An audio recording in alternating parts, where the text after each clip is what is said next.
इस वक्त पूरी दुनिया में जिस बड़ी खबर पर सबकी निगाहें टिकी हुई हैं, उससे जुड़ी हुई पल पल की हर अपडेट हम आपके सामने पहुंचाएंगे।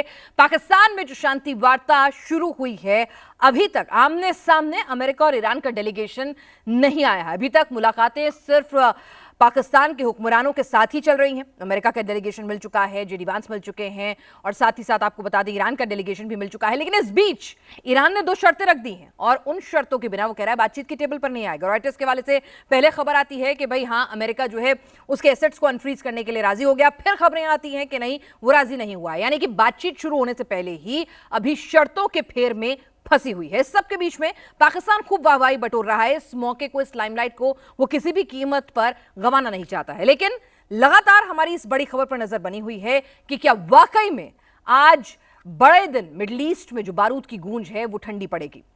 जिस बैठक का दुनिया भर को इंतजार था, पीस टॉक की घड़ी आ चुकी है। अमेरिका और ईरान का डेलीगेशन इस्लामाबाद के सरेना होटल पहुंच चुका है। किसी भी वक्त अमेरिका और ईरान के बीच सीजफायर को लेकर वार्ता शुरू हो सकती है। मीटिंग से पहले अमेरिका और ईरानी डेलीगेशन ने अलग अलग पाकिस्तान के प्रधानमंत्री शहबाज शरीफ से मुलाकात की। एक तरफ ईरान अपनी शर्तों की लंबी फहरिस्त के साथ पहुंचा है, तो दूसरी ओर अमेरिका भी हॉर्मूज और ईरानी न्यूक्लियर प्रोग्राम को लेकर सख्त रुख के साथ मैदान में है। ऐसे में क्या इस्लामाबाद से मिडिल ईस्ट में शांति का रास्ता निकलेगा? पाकिस्तान मिडिल मैन तो बन गया, लेकिन क्या पाकिस्तान की इतनी औकात है कि वो मीडिएटर बन सके? या फिर जिस तरह से हम चीन से उम्मीद करते हैं कि भाई वो अमेरिका को समझा सकता है, वो ईरान को समझा सकता है, उसका एक रुतबा है, दबदबा है, पाकिस्तान जो लिटरली अमेरिका की भीख पे पलता है, अमेरिका के इशारे पे काम करता है, क्या उसका ये रुतबा होगा? या फिर सिर्फ और सिर्फ उसने एक मिडिलमैन का काम ही किया है, जैसा कि एस जयशंकर हमारे विदेश मंत्री ने पहले से ही बताया था। ये रिपोर्ट देखिए, फिर चर्चा करेंगे। पूरा इंटरनेशनल पैनल हमारे साथ होगा।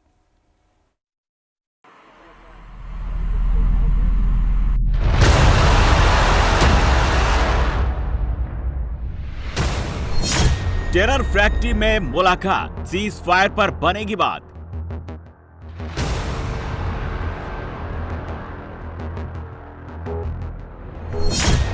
शेड्यूल में बदलाव, सीज फायर की शर्तों पर टकराव।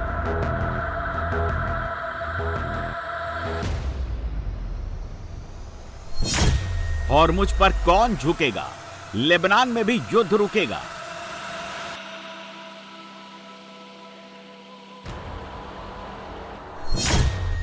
पीस टॉक का क्या होगा अंजाम? युद्ध विराम या महासंग्राम?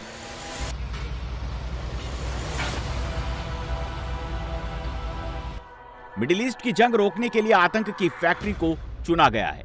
पाकिस्तान के इस्लामाबाद में शांति वार्ता का मंच सजा है। पूरी दुनिया की नजरें पाकिस्तान पर टिकी हैं।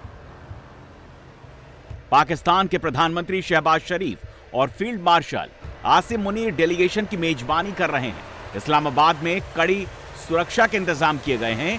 पूरे शहर को सील कर दिया गया है। इस बातचीत के सबसे अहम मुद्दों की बात करें तो उनमें स्ट्रेट ऑफ हॉर्मुज, ईरान के न्यूक्लियर प्रोग्राम, ईरान का बैलिस्टिक मिसाइल प्रोग्राम और ईरान पर से सैंक्शन हटाना शामिल है। ईरान के साथ वार्ता के लिए अमेरिका की हाई प्रोफाइल टीम आज दोपहर करीब 12 बजे पाकिस्तान पहुंची है, जहां जेडी वेंस के साथ ही अमेरिकी डेलीगेशन में शामिल बाकी लोगों का रेड कारपेट वेलकम किया गया। अमेरिकी डेलीगेशन ने मीटिंग से पहले शहबाज शरीफ से मुलाकात की, जहां बातचीत के एजेंडे को लेकर चर्चा की गई।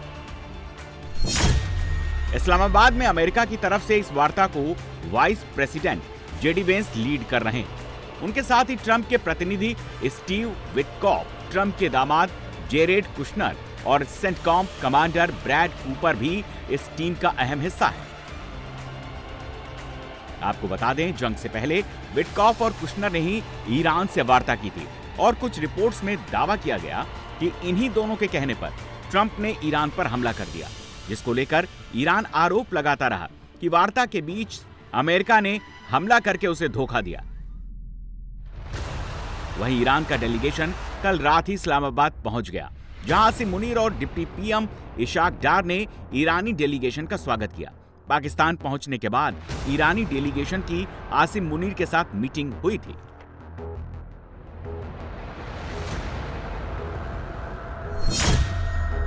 ईरान की ओर से इस टॉक टेबल पर ईरानी संसद के स्पीकर मोहम्मद बकर गालिबाफ अगुवाई कर रहे हैं। उसके साथ ही ईरान के विदेश मंत्री अब्बास अरागची, उप विदेश मंत्री माजिद तख्त रवांची और ईरानी नेशनल सिक्योरिटी काउंसिल के सचिव मोहम्मद बागेर जोलकदर शामिल हैं।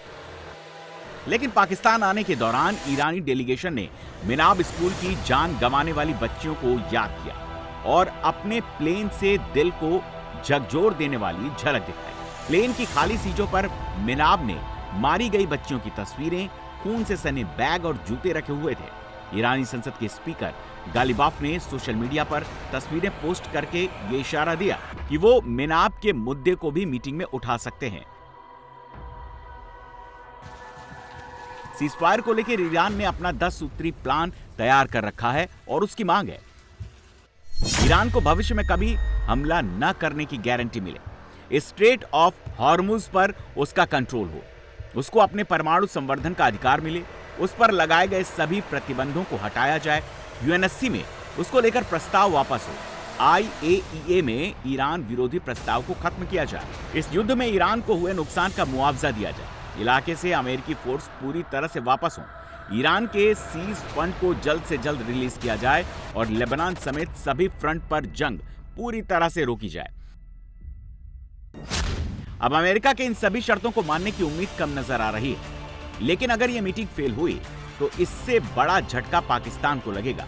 पीस टॉक को लेकर शहबाज और मुनीर की सांस अटकी हुई है, क्योंकि मुनीर और शहबाज ये बखूबी जानते हैं कि अगर पाकिस्तान इस सीज फायर को कराने में कामयाब नहीं हुआ तो उनकी हालत और खराब हो सकती है। तभी तो अब शहबाज शरीफ पाकिस्तानी अवाम से इस बैठक को कामयाब कराने की दुआ मांगने के लिए गिड़गिड़ा रहे हैं।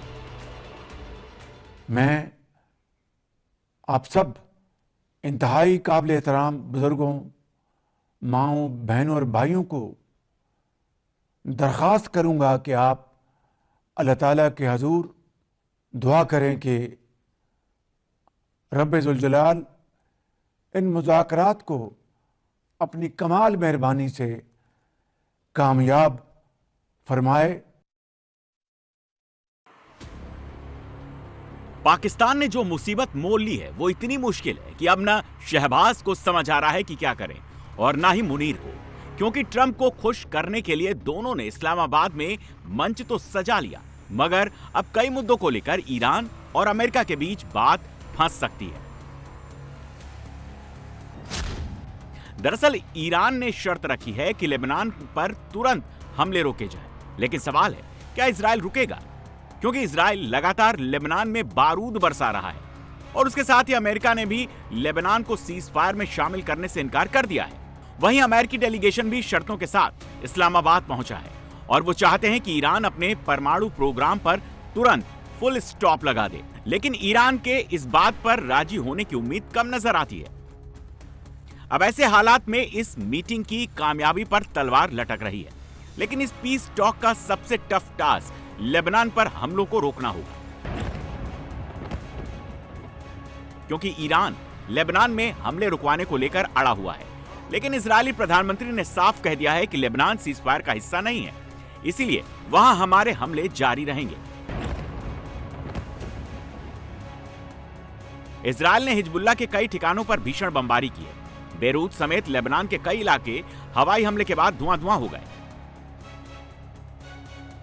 इजरायल ने दक्षिणी लेबनान के सरकारी दफ्तर पर भी बमबारी की। आईडीएफ ने नबातियेह में सरकारी बिल्डिंग को उड़ा दिया। इस हमले में करीब 1 दर्जन लोगों की मौत हो गई। लेबनान के नबातियेह में सेना पर भी हमला हुआ। इजरायली हमले में लेबनान के 8 सैनिकों की मौत होने की खबर है। इसके साथ ही लेबनान में बीते 3 दिनों में 357 लोगों की मौत हो चुकी है, जबकि घायलों का आंकड़ा हजारों के पार है। लेबनान में इजरायल के अटैक में एक एम्बुलेंस के परखच्चे उड़ गए। इजरायल ने दावा किया कि इस एम्बुलेंस में हिजबुल्लाह के आतंकी थे, इसीलिए उसने इस एम्बुलेंस को निशाना बनाया। लेबनान के कई शहरों में इजरायली हमलों से भारी तबाही मच गई है।